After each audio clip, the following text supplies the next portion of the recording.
from a personal standpoint. Can you imagine your shock if you suddenly learned that your home or part of your property would be taken and that you could not stop it? In early October, I learned from a lawyer soliciting his services that part of my property would be taken to make room for a road-widening project. I did not contact the lawyer, but had I not received his letter, it's possible I might still not know. Once aware, I texted my next-door neighbor. She had the same letter. We did some research and then quickly wrote a letter to distribute to the residents and businesses along 59th Street West. Some had heard about it from lawyers. For some, we were the first to bring the news. The process was heartrending.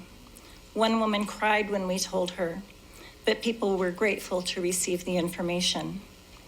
My husband and I are still trying to learn how much property could be taken from us. Presently, it seems that we may become unable to park outside of our garage. Parking spaces might be created in our front yard to make up for that.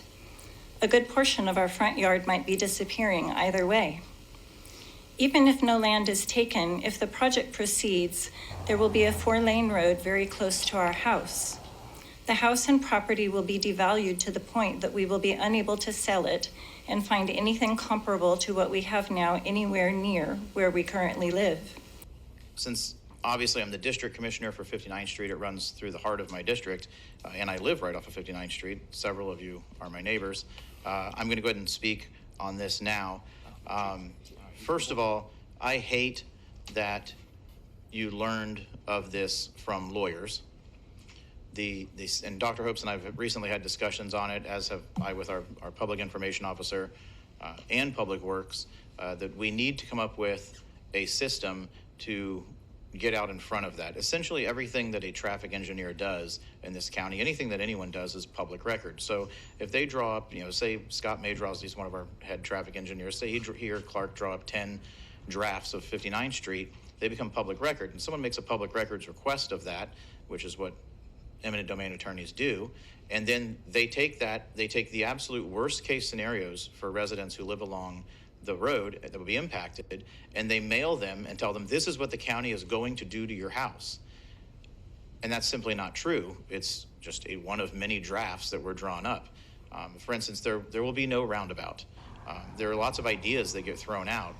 At one point in time, they were telling people that there were going to be 7 homes were going to be taken. That's not true. There aren't going to be any homes taken. We're still working our way through the planning process.